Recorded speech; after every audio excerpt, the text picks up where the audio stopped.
ative o sino das notificações.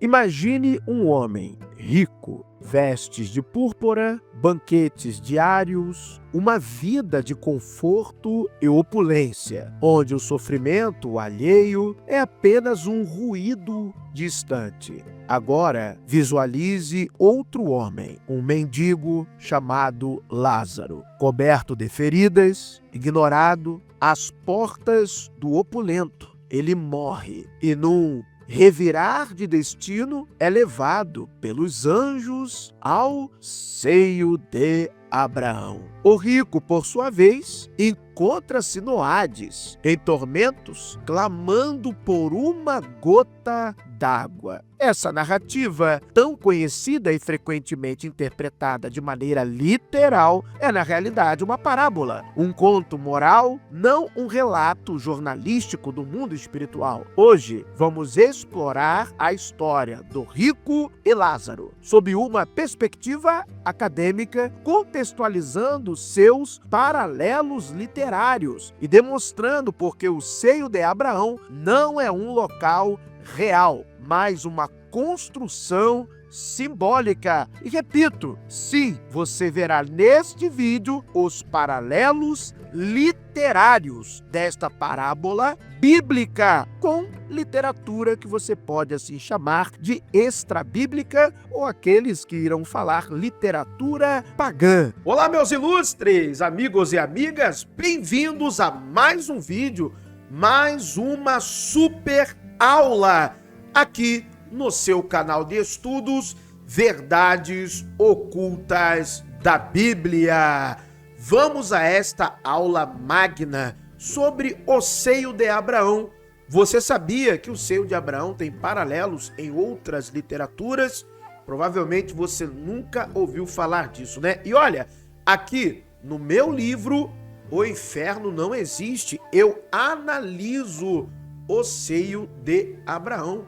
Eu analiso tanto a palavra Hades no Novo Testamento, o seu contexto linguístico, histórico e cultural, religioso, quanto também eu analiso o seio de Abraão. Então você já sabe, o pai aqui vai te dar uma aula de qualidade agora. O link para você adquirir o meu livro está na descrição deste vídeo. E eu também vou deixar no primeiro comentário fixado. Vamos à aula. As parábolas são figuras de linguagem amplamente usadas no mundo antigo, especialmente no ensino do Jesus, dos evangelhos, do Novo Testamento. Histórias como a do filho pródigo e do bom samaritano são exemplos claros de narrativas criadas para transmitir lições morais e espirituais. O rico e Lázaro se encaixa nessa mesma estrutura. Não há descrição de tempo e espaço concretos. Diferente de eventos históricos da escrita, a narrativa não apresenta coordenadas temporais ou geográficas. Os personagens são arquétipos. O rico representa a elite insensível. Lázaro representa os marginalizados. E Abraão, o patriarca da fé, representa o arquétipo máximo de uma vida de descanso, repouso e paz. No contexto judaico, ele é o pai da fé, o herdeiro da promessa. A reversão de destinos é um recurso didático. O tema central é a justiça divina, um motivo comum em parábolas, onde os papéis são invertidos para destacar o contraste entre o que se espera e o que acontece. A ideia de um seio de Abraão, onde os justos aguardam, e um Hades de tormento, não são ensinamentos sistemáticos do pós-vida, mas elementos simbólicos comuns na literatura da época. A história do rico e Lázaro não surgiu no vácuo. Ela tem paralelos impressionantes em textos egípcios, gregos e judaicos. Primeiro, a história de Setme e Osíris. Este antigo conto egípcio, registrado no período ptolomaico, narra a jornada do sacerdote Setme e de seu filho Osíris. Em um momento crucial da narrativa, Osíris conduz Setme ao submundo para revelar-lhe a justiça divina. Lá encontraram um homem rico que em vida foi extremamente próspero e honrado, mas agora sofre terríveis tormentos por suas ações injustas. Em contrapartida, um mendigo que fora desprezado na terra é recompensado com honra e felicidade eterna na vida após a morte. A história enfatiza a inversão dos destinos com base na moralidade e no comportamento humano, refletindo um conceito de retribuição pós-morte, similar ao encontrado na parábola de Jesus sobre o rico e Lázaro. Essa narrativa egípcia pode ter influenciado crenças judaicas contemporâneas ao reforçar a ideia de um julgamento moral no além, um conceito que começou a se consolidar no judaísmo do Segundo Templo. Além disso, a presença de um submundo dividido entre recompensa e punição ressoa com descrições posteriores no pensamento farisaico, que se distanciavam da visão original do Sheol como um destino indistinto para todos os mortos.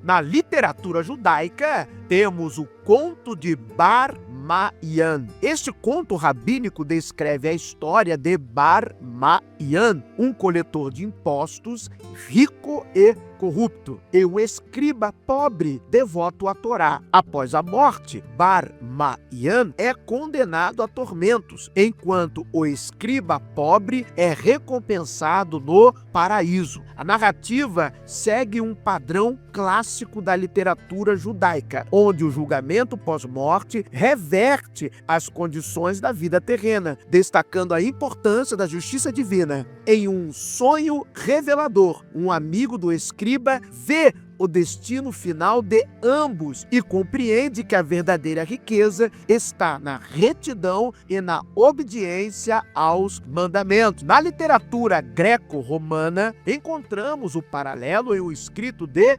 Luciano de Samosata. Há a narrativa de Milício, um pobre sapateiro que, após a morte, encontra recompensa e alívio no além, enquanto o tirano Megapentes, que viveu em riquezas e abusou do poder, é condenado ao sofrimento eterno no submundo. A história segue um padrão clássico de inversão de destinos, comum na literatura moralista da antiguidade, enfatizando a efemeridade das riquezas materiais e a inevitabilidade da justiça cósmica. Luciano, conhecido por seu tom satírico e cético, utiliza essa narrativa para questionar as crenças populares sobre a vida após a morte e expor a hipocrisia da elite governante. Embora critique abertamente as superstições religiosas, ele também sugere que a moralidade humana não deve ser determinada apenas por promessas de recompensas ou punições no além, mas por princípios éticos, racionais e humanos. Todas estas narrativas sugerem que a história do rico e Lázaro segue um modelo literário tradicional, com a intenção de ensinar uma lição e não de descrever uma realidade espiritual concreta. O termo seio de Abraão é peculiar. Em contextos judaicos, deitar-se no seio de alguém simbolizava proximidade, honra e proteção. No Evangelho de João, o discípulo amado é descrito como recostado no seio de Jesus durante a última ceia, indicando intimidade. A expressão, portanto, sugere lugar de consolo para os justos, não uma localização geográfica do pós-vida. O judaísmo do Segundo Templo não tinha uma doutrina homogênea sobre o além. Algumas tradições falavam de um seio de Abraão como uma analogia ao paraíso, enquanto outras descreviam um Sheol indiferenciado. Nos escritos rabínicos posteriores, Abraão é retratado como um intercessor dos justos, mas essa ideia é tardia e evolutiva. Ou seja, o personagem Jesus utiliza um conceito figurado para comunicar a ideia de justiça divina, não para revelar um novo mapa da vida após a morte. O rico e Lázaro é um conto moral, assim como a parábola do filho pródigo, que também não deve ser interpretada literalmente. Ambas as histórias utilizam personagens simbólicos para transmitir ensinamentos espirituais, sem a intenção de descrever eventos históricos ou realidades metafísicas concretas. Seu propósito não é fornecer detalhes sobre a vida após a morte, mas ensinar responsabilidade social, generosidade e justiça divina. Ou seja, é um conto, é um mito, é uma alegoria para tornar as pessoas mais boazinhas. Se tomarmos essa história como uma representação literal do pós-vida, aí já era. Entraremos em uma série de contradições com outros ensinamentos do Novo Testamento, como a ressurreição final, por exemplo, que advém do zoroastrismo, não é uma crença original dos judeus. A redenção e o julgamento do juízo final, que vem do primeiro livro de Enoque. O ponto central é claro: a vida é o momento de agir com justiça, pois depois da morte a oportunidade se encerra.